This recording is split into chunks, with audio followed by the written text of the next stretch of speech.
and welcome to yet another edition of Expressions with the New Indian Express. I have with me Ram Madhav ji and Mr. Chawla, the editorial director of the New Indian Express.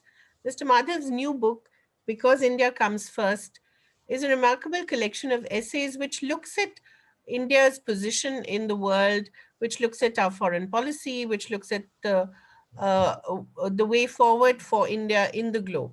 And we're going to be talking to the former General Secretary of the BJP and member of the Board of Governors of the India Foundation about it in detail. At a very momentous time, Mr. Madhav, when there's a new government in the US. And one of the things that you talked of in your book, you talk about the two kinds of responses one can have, the Finlandization and the wolf warrior approach of China. I found those very interesting. Which one of those should India be in this new world? Uh, I only always, in fact, I wrote about it in some of my articles also that India should always be very pragmatic in its approach, neither Finlandization nor the kind of diplomacy which is nowadays described as the wolf warrior diplomacy that countries like China practice. India has to have a very pragmatic approach to its international relations policy. But I would like to add one thing here, which I have not done so far in my articles, of course, not even in this book, uh, is that, something that China nowadays practices. It is called big power diplomacy. Now, big power diplomacy is not just about the size of the country, the population, the economic prosperity. No, it's not that. It's an attitude. You have to actually start behaving like a big power. It's not enough to have populations. It's not enough to have, this leadership, a strong leadership like the one that we have today. We have to develop that attitude, which these days, if you notice, China displays it very conspicuously. It's a big power, no doubt, but also it behaves like one. That is where this big power diplomacy, which is now slowly gaining currency in the world, is something that probably India has to now learn to adopt, develop that kind of attitude. That I feel is it should be the way forward for our diplomacy. But Ram Madhavji, that can only come if India does indeed become a big economic power. We are still not exactly a big economic power, and as we've seen, the last quarter of economic growth has been quite disappointing, and we are sort of struggling. So, how does one become a big power without having the uh, economic size of China? Economy of the country plays an important role, no doubt. But if you look at the behavior of the countries, many other countries in the world, which are far behind us in terms of their economic strength, but those countries play a very important role in world politics. I mean, I don't Ramadhavji, want to demean Ramadhavji, any particular country. I don't want to demean. That's why I don't want to take the names of any countries. India is the fifth largest economic power in the world. We are not a small country. We are a big economic power. It's no, of course, no doubt, we need to do much more in terms of strengthening our domestic economy, strengthening our economic situation in the country. But in the world, we are recognized as a big country, important country. I think we have necessary qualifications to be a big power. Ramadhavji, I'll ask one question because before you are defining the big economic power, in terms of GDP, yes, we are the fifth largest economy in the world. But I take as the percentage of the total GDP of the world, what is our percentage as compared to the population of India? That will give a different picture altogether because I'm an economist by education and by teaching as well. And other question which I want, what is the Finlandization of what you have spoken about with Kaveri? Kaveri, I read the book, I have not read it because you told me you wrote in somewhere that is a collection of essays and articles which you have written earlier. But I would like to have this term which you have used. What does it mean, by the way? No, one approach is to become subservient completely. You will always play the role of a second fiddle. See, in the world, different types of diplomacies have been practiced by different countries. Some countries are always happy to be in the company of big countries. They are happy to play the second fiddle as long as their interests are secured. Some countries, in fact, I would like to take you back to China again here. China, under Deng Xiaoping, used to play this very conscious role of an underdog. In fact, Deng used to specifically say that hide your strengths, bide your time, don't show off your strengths. That was Deng's policy, which suited that country at that time. But today, look at Xi Jinping. He flaunts his power so openly today. He wears it on his sleeves. So that is what we today call as wolf warrior diplomacy, the aggression that is shown here. In India's case, since Kaveri raised this issue of how can we consider ourselves a big power when economically we are not very strong, let me recall that when Prime Minister Nehru was at the helm of affairs, we were important partners in the third grouping in the world, the non-aligned movement, which primarily Nasser of Egypt, Nehru of India, and countries like Indonesia, Sri Lanka, these were the countries, and India was leading that group of 52 countries. It's all about mindset. So but that was a tripolar word, and the personalities matter at that time. Now the personalities hardly matter. You are a unipolar, almost a unipolar word, where that kind of equation can't happen even there. Maybe Modi and Trump can walk together, handshake together, or she and Modi can walk on the banks of Narmada in Ahmedabad. But that kind of grouping can't happen even now. It is reality, isn't it? Look, today we are in a slightly different kind of world. I do agree with you. We are no longer having one or two groupings in this world so that you can create a third grouping. We are living in a multipolar world. But in this multipolar world, India is also an important pole that India also has to recognize. Now, I also talked some time back about, I'm not very sure if that reference comes in this book or not, but I talked about India Club. Do we have one? We tried to create SARC.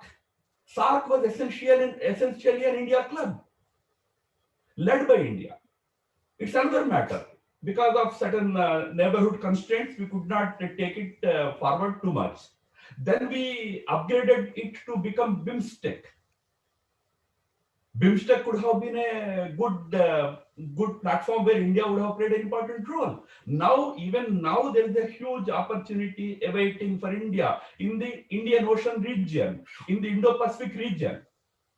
That's why I'm saying India, it's important for India to be in Shanghai Cooperation Organization. I don't deny that. It's important for us to be in G20, but also there should be some forums where India is a leading partner. You are leading it. You are in the important position there. That opportunity is coming, knocking at your doors in your Indo-Pacific region. No, Mr. Ram Madhav, I'm just asking one question. You said because India comes first. Why because? India comes first. It's from my perspective, whatever. According to the Prime Minister, India comes first. Why? Yeah, because whatever I wrote. But. No, sometimes my party can come first. Sometimes my other loyalties can come first. But whatever I have written in all these years, for me, I have written those things because India comes first. That is the whole idea behind giving that title to the book, that in this, it's not about my party. It's not about my even ideological commitments. It's about the country. For me, because India comes first. Are you saying, Ram Madhav ji, that when party people think, they think of party first and India later? That is not the color of the BJP. No, they think India first. Because they think India first, therefore they are BJP. Isn't it? Yes. No, this collection of essays is not about just my party or my ideology alone. This is a collection which talks about India first. That's the whole purpose behind giving that title to it. We have Because India comes first. little concept. Why use the word? Because there must be some meaning behind it. Or because the title is attractive. Maybe sometimes the author gives a title which can attract people to read the book. But I'm little now after listening to you after many years. I think that you should have been you should have been a diplomat. By accident you entered to politics, isn't it? Therefore, you have given up the responsibility of a direct responsibility BJP. You know I, much more diplomacy, economic as well as other diplomacy than many of the diplomats who were running the government do. Prabhuji, I'm in politics also by accident only. You know very well. I am an RSS supposed to be an RSS, but RSS has seconded me, loaned me to the BJP. That's why I'm in politics. But for us in RSS, it is country first. Mr. Madhav, I wanted to ask you another interesting point that you've raised, the de-hyphenation of India's relationship with Israel. And you're a great admirer of Israel, as are many. There are many closet admirers of Israel as well. But this government has made admiration of Israel a more open and acceptable idea. And you talk about de-hyphenating it. Talk a little about Israel as a model that India could possibly emulate. Firstly, foreign policy at one level is a continuum. It is not partisan that every government has a new foreign policy. It's at one level, it's a continuum. But every government adds, every leader adds his own flavor, his own nuances to it. This dehyphenation that we are talking about, which I mentioned in one of my articles, is one important addition made by Prime Minister Modi to India's foreign policy. We started looking at our relations with the other countries from a purely bilateral prism, in the sense that we stopped looking at our relations with a given country from the prism of any third country. Like if I am going to have relationship with so and so country, how would so and so other country react? It is no longer the policy of our government in the last, if you notice, in the last 6 years. That's what I called as de-hyphenation. Hyphenation has caused a lot of harm to our interests in terms of our international relations. Now, in that, yes, India-Israel relationship has now grown into a standalone relationship. Earlier, everybody knew well that we wouldn't even go to Tel Aviv without going to Palestine. We wouldn't do anything in a standalone basis. Of course, neither with Palestine nor with Israel. We wouldn't do anything on a standalone basis. But we have given up that practice. Prime Minister Modi was the first Prime Minister to embark on a standalone visit to Israel.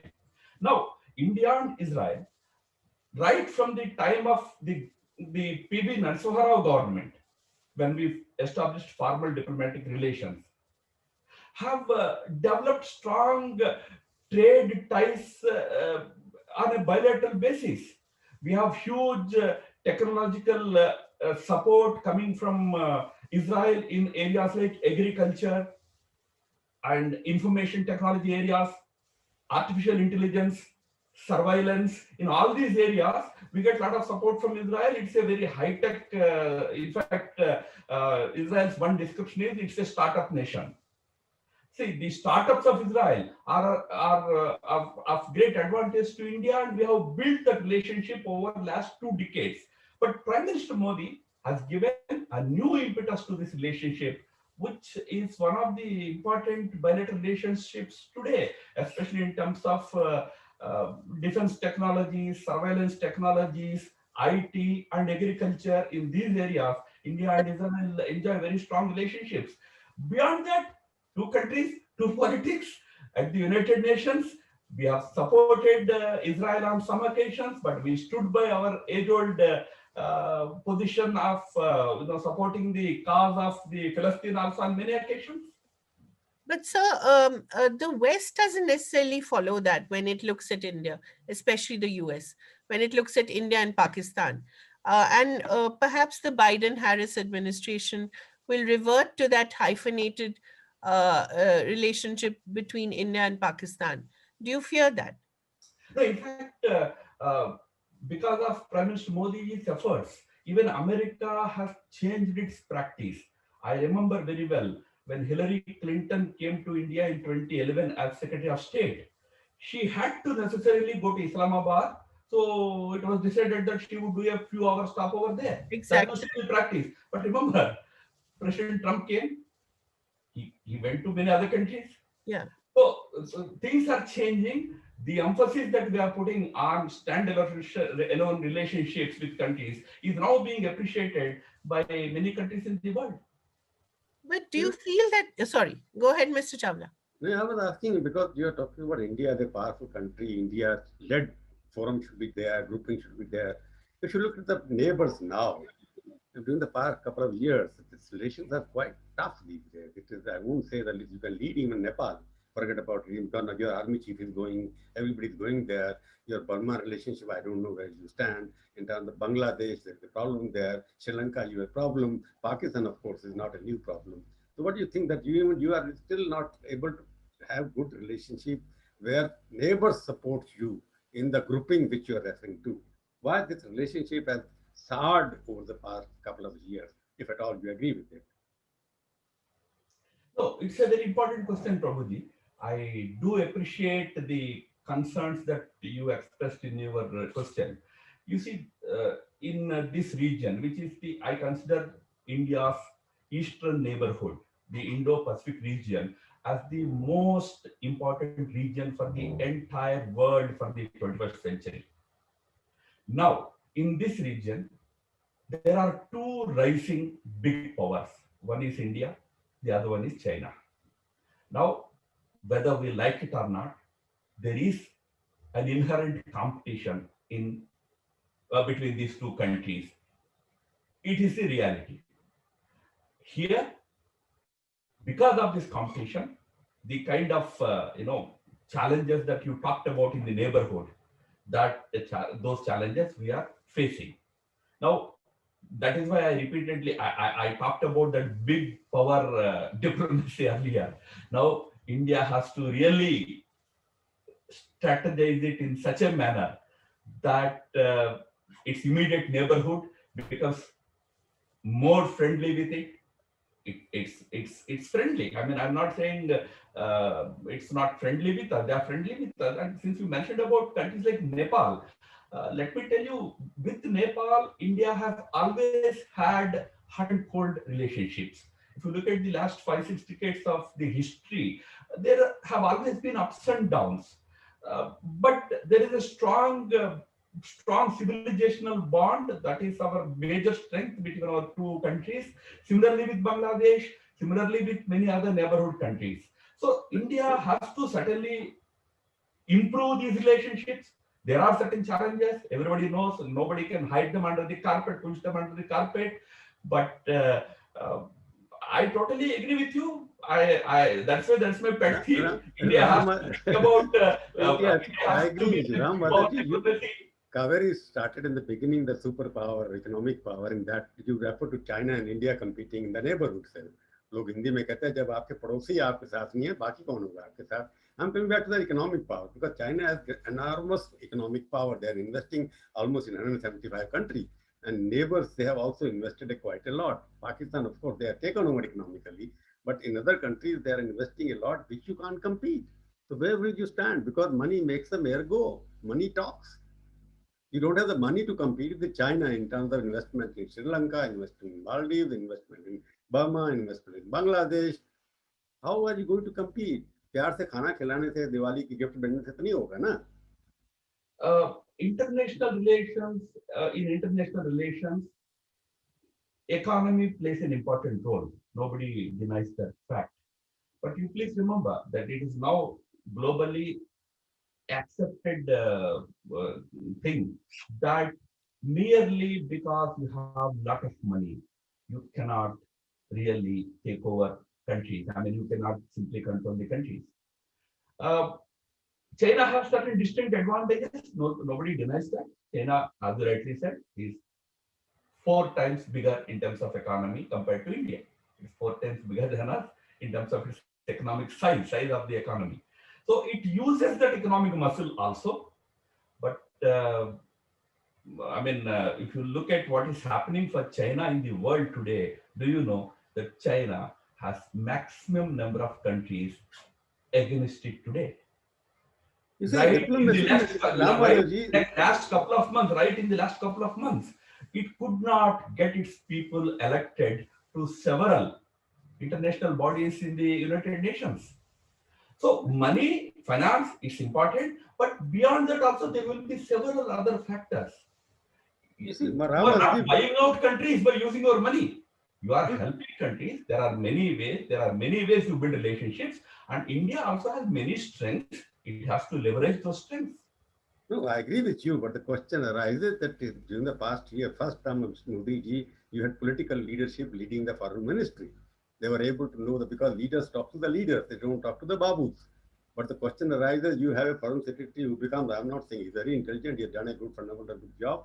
A good babu cannot be a good minister, that is also possible. A good minister cannot be a good diplomat also. But I'm noticing the person who has served United States, China on the desk dealing with that. Do you think the top leaders like Biden and everybody else and the foreign minister of those countries, and Secretary of State and United Pompeo came here and the everybody came, do you think they find comfortable dealing with a person who is just an officer of the here? He may be knowledgeable. I'm not questioning his knowledge. His intellectual, very intellectually superior. But is that relationship between declining our relationship with the neighbors, because he has hardly been in the neighborhood, except China. So don't you think that there is some political input or content missing in the diplomacy? I disagree with the analysis you have made about whether countries accept an officer as the representative of a country or not. The our foreign minister, whatever might be his previous experience, assignments, and all that, he is the foreign Why, minister of Ramadi, I will India. give a contest. I'll just give a because So now you he have is Kamala Harris there as a vice president, and our foreign minister so used to meet a person close to her. It is tomorrow going to somebody come back. tomorrow somebody can stand up and ask, what is the so and so's experience in the past experience? Since you mentioned about Kamala Harris, Kamala Harris was an attorney. Today she has become the vice president elect of America. Because she is vice president elect of America, she deserves to be respected. That is what happens when somebody occupies a particular position in the government. So our foreign minister, in the capacity of the foreign minister of India, enjoys great respect across the world in all the countries. The question is You are about comparing, priorities. Ramadi, The you have question is Atal Bihari about Vajpayee as foreign minister. You had Pranab Mukherjee as foreign minister of the country. If you go back to illustrative foreign thing, you uh, compare them with Dr. Jaishankar, who's intellectually very no, no, superior. One no. of those. Dr. Jaishankar is a very knowledgeable person, a very I'm not questioning that at all. I think then if you look at the list of foreign ministers, they have had many others. I don't want to name them because some of them were foreign ministers in another government are there in our party today. So Sometimes many things are. Babus So have a particular way of dealing with because they're not accountable 34 years, I 38 years of service. They have not been accountable to anybody. Now suddenly you tell them to deal with the head of state or head of the chief minister, then the prime minister, the foreign minister. Then there is some kind of a communication, as they call diplomacy, is a function of nuance also. It is how you put it, keeping the domestic interest in mind. When you're not serve the domestic interest in any manner, in political manner, you put diplomatic interest about domestic interest sometimes.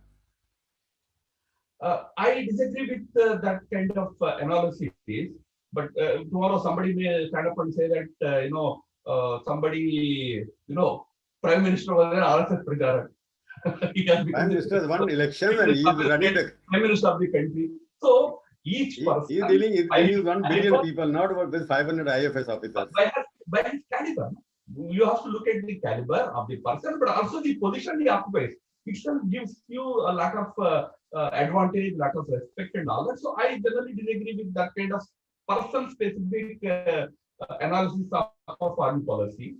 It's the policy of the government, and as I said, government needs to probably do much more. Ram Madhavji, you've talked about hard power and soft power. And soft power is clearly somewhere where India can lead. And in fact, you talk about India and China being two civilizations. India can, in fact, become a leader of this India club through its soft power. Is that something that you would advocate and you would want to harness? One of the advantages that India enjoys is definitely the soft power dimension. Because since we are discussing about our neighborhood, uh, in this neighborhood, India's civilizational cultural links play a very important role. One leader who has not hesitated to make it a clear diplomatic tool, the soft power dimension of our foreign policy as a diplomatic tool, was Prime Minister Modi. He has used it fully to promote India's ties with a number of countries. I have written about it in the book extensively, but I tell you, the world has moved on from this whole discourse of hard power, soft power, to world has moved on to what they described as smart power. It's a combination of hard and soft power, a smart power. Now, today, the world is talking about sharp power. Newer thinking in diplomacy, in foreign relations is now coming up.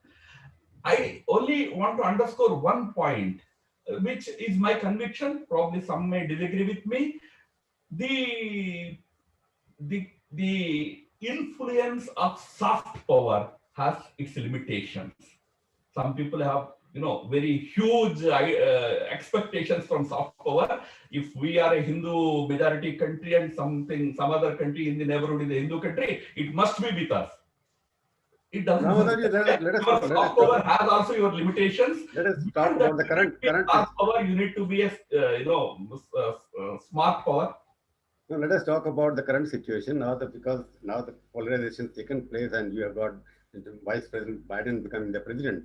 And when he came here at that time, you can understand what kind of relationship was. You are part of the establishment. And now I can see that this Harris Biden combination, how they are going to look at Mr. Modi, who is perceived to be projected by the liberals as an ally of Trump. Uh, Firstly, the newly elected leadership of the United States of America, they deserve our compliment or congratulations. Uh, the new leadership in America, Biden-Harris leadership, has huge domestic challenges to address. He's the oldest president of the United States of That America. hopefully they will take care of those things well. We wish them well. America is passing through one of its most difficult phases. That's for them to handle once they take over in January next year. I really don't see any major upheaval happening in India-US relations because of the change of dispensation in the US Pravoji. Because our bilateral relations stand on a very strong footing. It is, I mean, we are two countries which are described as natural allies. There are certain positions which the Democrats took when they were campaigning for their elections, like the ones that you mentioned. Probably they have seen us close to the Trump administration, or they have had certain views on Kashmir and all that. After all, we are sovereign countries. India's sovereign right has to be respected by other countries. As far as the misunderstanding part of it is concerned, what you are underlining, we have to make extra effort to remove it. That's what Let us be very frank. Probably Kashmir, one sentence I want to yeah, add. yeah, In my yeah, latest yeah. article, I said, in politics, we fight over these issues. If it is politics, if somebody is talking against me on Kashmir, I will fight with him. In diplomacy, you have to reach out to him. You have to win him over. Ram Madhav, you agree? You will agree the fulcrum of our diplomacy so far has been with the US and China around Kashmir most of the time because you are quoting America standing with you. When it came to China, also they stood by you. Now Kashmir becomes the issue in which you will not get the same support as you saying yourself. Their stand is well known as you got it from Trump. So where do you go from here? Pakistan gets revived. He was isolated for the time being. Don't you think revival of Pakistan will be some kind of a undoing which Modi ji has built with the US administration? I don't want to comment upon hypothetical situations that would emerge in the coming months and years. But let me tell you, uh, there was an embargo on Prime Minister Modi. You all know about it. You know which dispensation removed that embargo? It was President Obama's dispensation, which was a Democrat dispensation. So there is They no have to reason. remove. There is no If you reason become head of the government by you elected, any government has to remove that. no, before that. When Before embargo was put on him by the UK government, are sitting with him as the embargo, intruder there. I'm not talking about his visa. I'm talking about embargo on Gujarat, dealing with Gujarat. That was lifted in 2012, 2013 by European countries and also the Americans.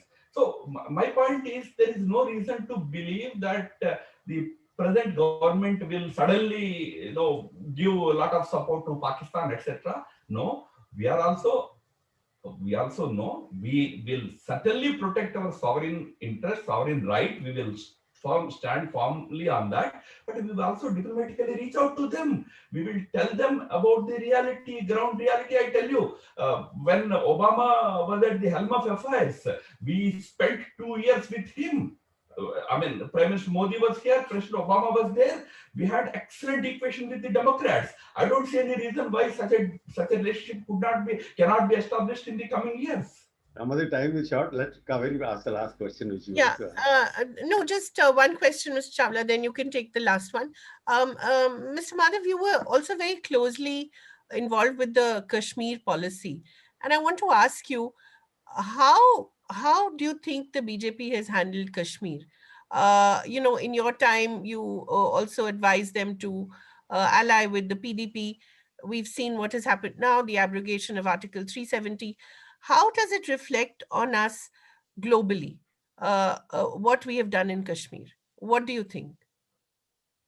The first of all, as I said, these are all decisions of a sovereign government.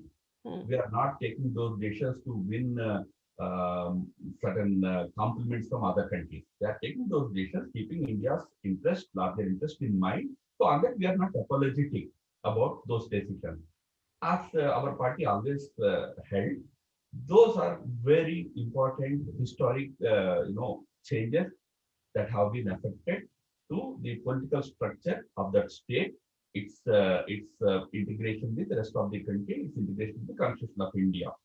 I think it's a long delayed one, long pending one. I remember in 1963, Prime Minister Nehru telling a delegation from Kashmir that no, it will go.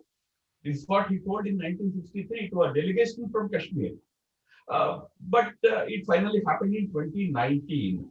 Uh, India has to explain its position. If somebody has any questions or somebody has any issues, we have to explain our position. That we will do.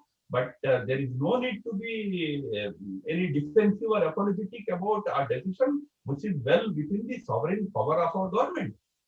No, she asked a different question. Let me complete the last question. I think your relationship with PDP, because you were handling Kashmir at that point in time.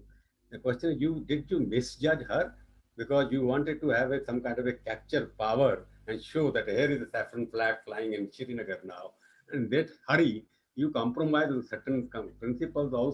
Also you misjudge the person who had not changed her heart. She may have changed her visible color with you, but her heart remained where it was earlier. And don't you regret your decision of joining hands with her? Firstly, we joined hands with PDP when Mufti Muhammad Saeed was the leader of that party. There was a historic necessity because the situation, the mandate could be respected only by these two parties coming together. Otherwise, we would have to have gone for elections once again. So, looking at the complexity of the mandate, we decided we should work together. But that time it was Mufti Muhammad Saeed. Uh, there is a lot of difference. I can today say this openly. There is a lot of difference between Mufti Muhammad Saeed, his thinking, and his daughter's thinking then and now also. There is a difference. Having dealt with both of them closely, I strongly believe there is a lot of difference. We could have certainly continued for several more years, 3 years were left. We could have continued had Mufti been alive. But since last exit, accepting her was a mistake. You see, you accepted her. Let Oh, us as I now. said, If we go back to, I'll close the discussion here by asking you a question. I'll ask you a final question. Close on that. That Ram Madhav, when listening to him for 35, 40 minutes, I feel that you seem to be a politician and a good diplomat.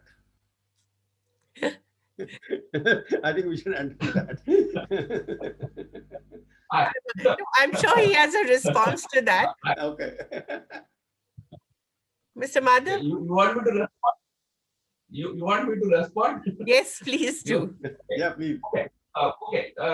See, I don't consider myself to be a politician, so good or bad doesn't arise. I don't know what's your definition of I'm talking politician. context of Kashmir only, nowhere else. It is not an overall judgment. No, not really. Kashmir, we have done such a wonderful work there that today the BJP's jinx that in Kashmir BJP can never be a ruling party has now gone forever. Whenever elections are held in Kashmir, take my words today, BJP will be a part of the ruling dispensation in Jammu and Kashmir. Without BJP, no future government in Kashmir. But as I said, maybe politics. That's elections are going to happen soon. Soon we'll know. Thank you. Thank you. Thank you so much, Mr. Madhav. Thank you so much, Mr. Chawla. Thank you. Thank you.